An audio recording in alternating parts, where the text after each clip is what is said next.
College Football Week 10 betting lines right here at the Voice of College Football, courtesy Steve Merrill. Wager Talk joins us each and every Thursday to provide the best information. But just a slice here, get on over to Wager Talk for the full impact there. The Major League Baseball, World Series, NBA, and college football, NFL as well. All right. Texas A&M, Florida, two disappointing teams. Steve, getting together at Kyle Field with Texas A&M, a customary kind of home favorite, 3.5 points.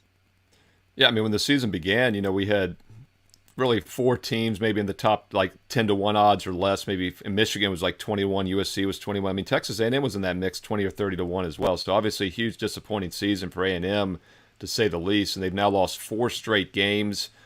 They were, though, a underdog in 3 of those 4, Mark. In fact, they were -3 in one of them at South Carolina. They were a dog in the other 3 losses. So it's been a very tough schedule. And I bring that up because I think this is probably their most winnable game in over a month.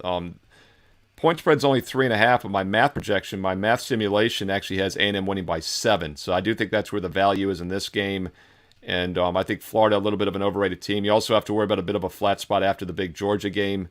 And they do have South Carolina on deck. I don't think A&M normally would be a letdown spot, but this is actually their only road game since they played at Tennessee back in late September. And that was, on the surface, in hindsight now, a very impressive 38-33 covering loss as an 11-point dog against Tennessee, who's now number 1 in the college football playoff rankings. But I don't think this is a good spot for Florida this week, and I think it's a good spot for A&M to get back on the winning track.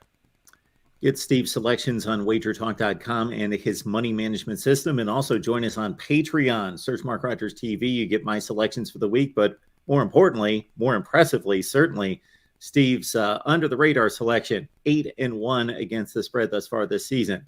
Thanks, Steve. Thanks, Mark.